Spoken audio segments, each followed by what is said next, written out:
दोस्तों आज एक बात करते हैं कि एक कंपनी है ए लिमिटेड और उस ए लिमिटेड की दो सब्सिडरी कंपनीज है जिसमें कि ए लिमिटेड ने बोर्ड ऑफ डायरेक्टर्स का जो कंपोजिशन है उसको कंट्रोल करा हुआ है बी लिमिटेड और सी लिमिटेड में।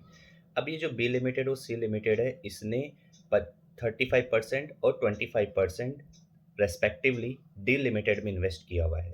क्वेश्चन ये अराइज होता है कि क्या डी लिमिटेड को ए लिमिटेड की सब्सिडरी माना जाएगा। तो इसका आंसर यस है।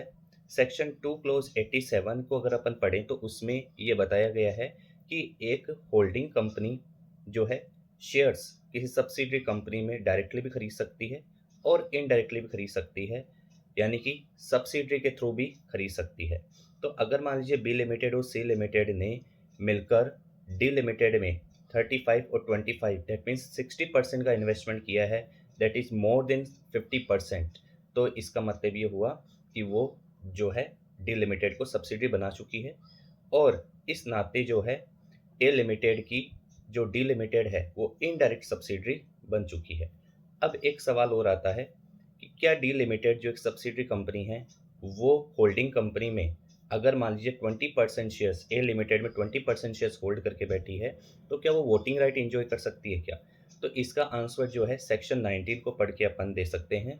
सेक्शन 19 में बोला हुआ है, सेक्शन 19 का सब सेक्शन 1 के सेकेंड प्रोवाइजो में ये बोला हुआ है कि एक कंपनी जो सब्सिडरी है और अगर मान लीजिए एक सब्सिडरी कंपनी अपनी होल्डिंग कंपनी में शेयर्स खरीद लेती है तो वो वोटिंग राइट तभी इंजॉय कर सकती है जब वो दो कैपेसिटी में शेयर खरीदती है। या तो वो ट्रस्टी की कैपेसिटी में शेयर खरीदती है या तो वो डिसीज्ड मेंबर के लीगल रिप्रेजेंटेटिव के तौर पर शेयर खरीदती है। और किसी वे में अगर वो शेयर खरीद के बैठी है तो उसको वोटिंग राइट इंजॉय करने नहीं दिया जाएगा एनुअल जनरल मीटिंग में। ठीक है। तो आज गाइज हमने ये देखा है कि एक इनडायरेक्ट सब्सिडी कैसे बनाते हैं और जो एक सब्सिडी कंपनी है वो होल्डिंग कंपनी में अगर शेयर्स परचेज करती है तो क्या वो वोटिंग राइट एंजॉय कर सकती है कि नहीं कर सकती। Thank you.